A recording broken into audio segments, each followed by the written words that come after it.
Start with the United States because it's the simplest. The shale revolution is very clearly entering its third phase with the super majors working on efficiency. Chevron and Exxon both are attempting to double the recovery rates from their wells over the next 5 years. And even if they only get halfway there, that is another 5 to 6 million barrels a day. So I don't think we're anywhere close to sealing the ceiling on what we are capable of with U.S. shale. The biggest problem we've got in that space is that all shale crude is ultralight and ultra sweet, and most of our refiners prefer to deal with heavier and sour crudes. And so at the moment, we've got this disconnect where we export the light sweet, we import heavy sour in order to refine. Now, those are becoming closer and closer and closer as refineries are admitting in ever larger volume that we're never going back, and that they will always have access to light sweet, and they won't necessarily have access to heavy sour. But that is a transition issue more than a problem. Canada is probably maxed out. They're probably not going to get another pipeline through the United States within the next decade, which means everything has to be shipped by rail, and the rail export routes are running at capacity. We would have to add significantly more infrastructure to get more from them, something the refineries are really upset about because Canada provides that heavy sour that they like.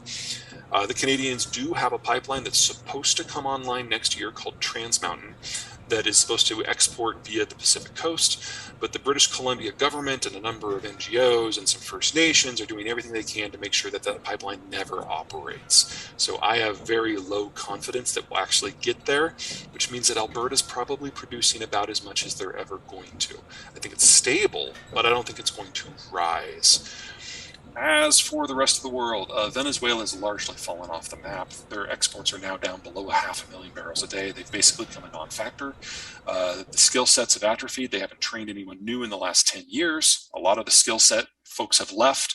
And in fact, in order to pay its back debts to Russia's Lukoil, and Rosneft, they had to hand over control of Citgo, the American refining company.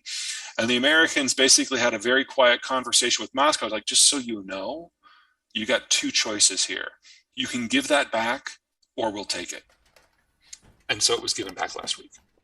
So Citgo is back in American hands. The question is how to divvy up the shares among people who are owed money by either the Russians or Venezuelans. So we've actually had, stealthily, the largest nationalization in American post-World War II history, very much under the radar. Let's see, what else? What about refineries? Are we building refineries in the United States? And if not, why? We're building a couple small new ones, but what's really happening is the existing footprint of the existing refinery stock is all being expanded. So we've added roughly 4 to 5 million barrels per day of distillation capacity over the last 7 years. And that's in addition to a little bit of distillation that we're doing in order to prep our light sweet crude for export. We pull out some of the natural gas liquids to process them locally. So we're doing it. We're just not increasing the number of refineries. We're just increasing our overall capacity. There's an argument to be made that the American Northeast and California really do need to break ground on some new refineries. But until we make it legal to ship crude from the American mid-continent there, that's probably not going to happen. We've got this weird law called the Jones Act that says that any cargo shipped between any two American ports has to be on a vessel that was built in America, is crewed by Americans, is captained by an American, and is owned by Americans. And any foreign ship that comes in, once they drop or pick up cargo in a specific port, they then have to go to a different country before they can come back to a different port.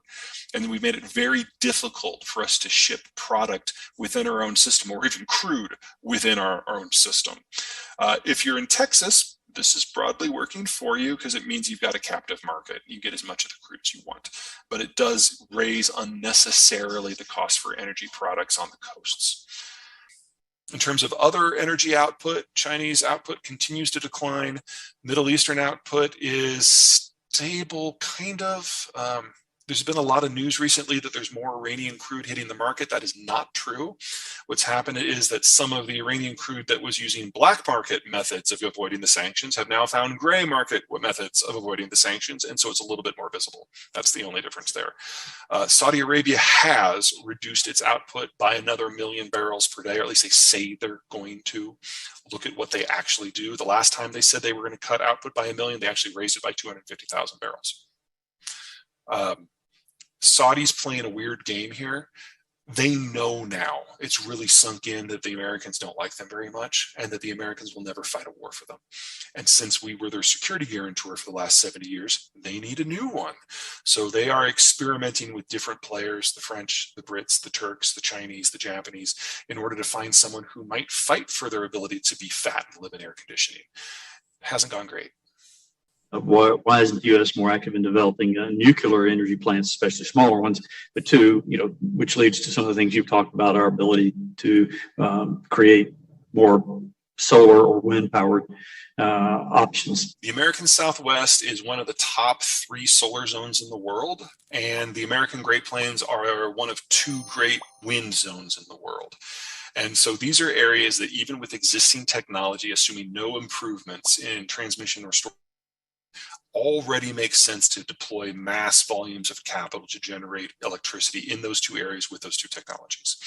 Now, one of the things that the Inflation Reduction Act, an act that has nothing to do with inflation, does is it expands credit access to generation systems in the green tech space. And that vastly improves the economics for solar and wind in the United States outside of those 2 zones.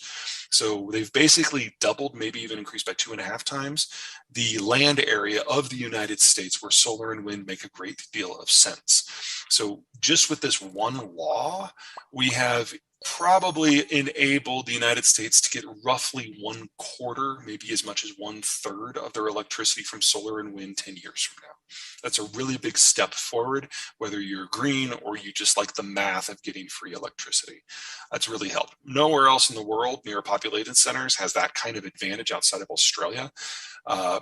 And I broadly don't have a problem with that. Now, that doesn't mean that these areas are going 100% green, although places where it overlaps, like West Texas, very well may. But it does push us a lot more in the direction of energy security and a less carbon intensive system. They're not perfect technologies, but for these geographies, they're pretty close.